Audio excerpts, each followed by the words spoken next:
Welcome to 75 Stories, a podcast created to commemorate the 75th anniversary of Normandale Lutheran Church in Edina, Minnesota. I am Alison Pence, and I am currently the president of the Normandale Church Council.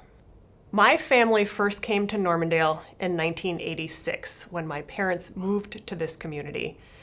And at the time, we were attending another church in South Minneapolis.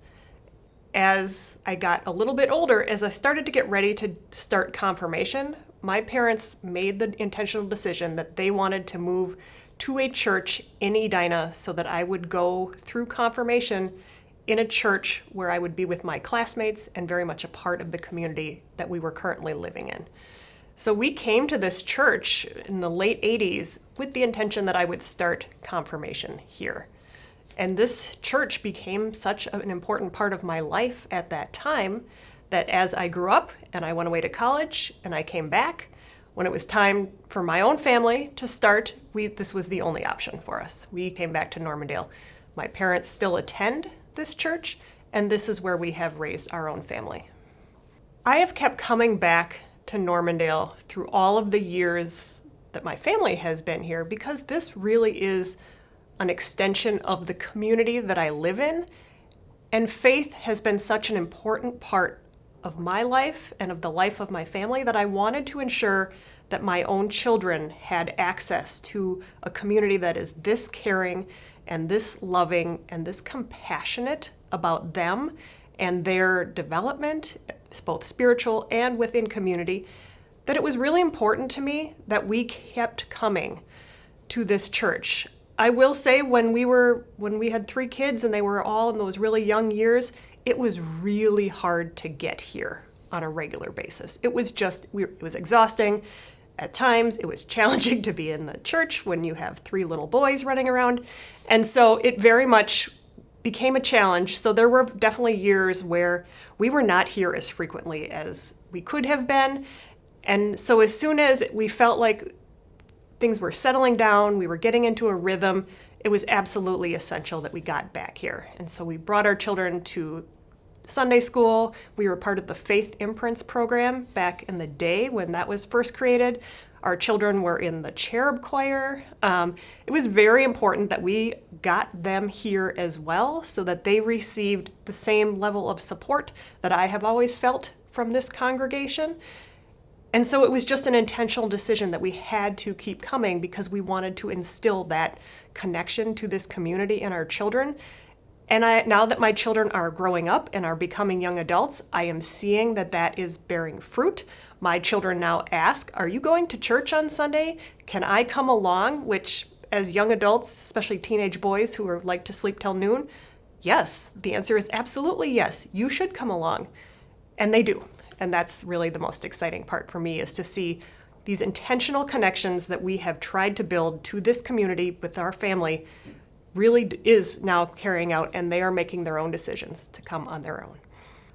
As a member of this congregation, I feel like one of the ways I can serve is to stand into some of the leadership roles that this church needs. When I was in high school, I taught Sunday school all 3 years of high school. So every Sunday morning, I was here with usually kindergartners. I tended to teach the kindergarten Sunday school class, but I was here, I was teaching, and it was a fabulous experience. I really enjoyed it.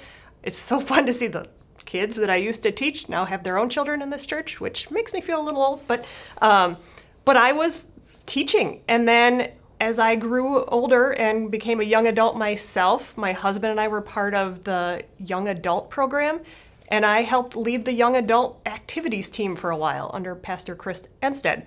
And then our own family got busy, and then as our kids grew up, I was really starting to see that there was another opportunity for me to serve. And Pastor Paul called me a number of years ago and said, "We are starting a Vision 2020 committee. Would you be willing to serve on this committee in a way that you can affect the future of this church?" And so I joined the Vision 2020 community, and I think that was in 2018, and that was idealistic that we were going to have a 2020 committee because we all know what happened with the pandemic. And then as the 2020 committee essentially became the Vision 2025 committee, I stuck with it. But then during that transition, I also became a member of the church council. And a year and a half into my first term on the church council, Pastor Paul asked me if I would be willing to be the incoming president to serve the next year once the then president, Karen Nelson, was going to roll off. And I said yes.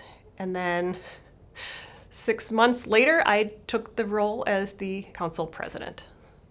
Being the president of the church council during this pastoral transition has been a range of emotions. I was not expecting to be immediately thrown into a pastoral transition, but 6 days after I took over the role as president of the congregation, Pastor Paul did announce to me his intent to retire. So that literally became the foundation of the entire term to date. And so that initial piece was one of, well, it was more shock than surprise, but then understanding of where we were going. And then it was my opportunity to see all of the people in this church who were willing to embrace what was happening and support me, support the entire executive committee, and support the entire council as we all realized this was going to be a liminal moment for this church where we were going to step from one person's leadership into the next phase of this congregation, and that it was going to take all of us to get to that point. So I never felt like this was my job to fix or my task alone, but I had people coming out of the woodwork who were willing to support me, in some cases literally sitting at tables in the Trinity Commons where we were interviewing interim pastor candidates. We were interviewing people from the synod, talking about with folks, how do we do this? How have we done this? All of our previous call committee members were willing to come together in a room and tell us about their experiences calling previous pastors so that we could learn what they did really well, what they would have done differently, and what their advice was for us for this next call process. And then even my ability to call together this next call committee. Everybody I had conversation with was thoughtful and contemplative and willing to put forth the effort that they knew it was going to take to be a call committee member, and everybody said yes. It was just an opportunity for me to see all of the grace in this church, all of the commitment and compassion that people in this congregation and in this community feel for this entity. And it was a lovely experience, actually. When I think about it now, as we are getting ready to transition into calling the next pastor, it was actually not a shocking experience. It was a great opportunity to see the depth and breadth of commitment of the people of this congregation to this community and to this work. We are so glad you joined us today here at 75 Stories. If you'd like to share your own story, please contact Christy Shepard at kshepard@normluth.org. Join us next week for another story, and share this podcast with your friends and family.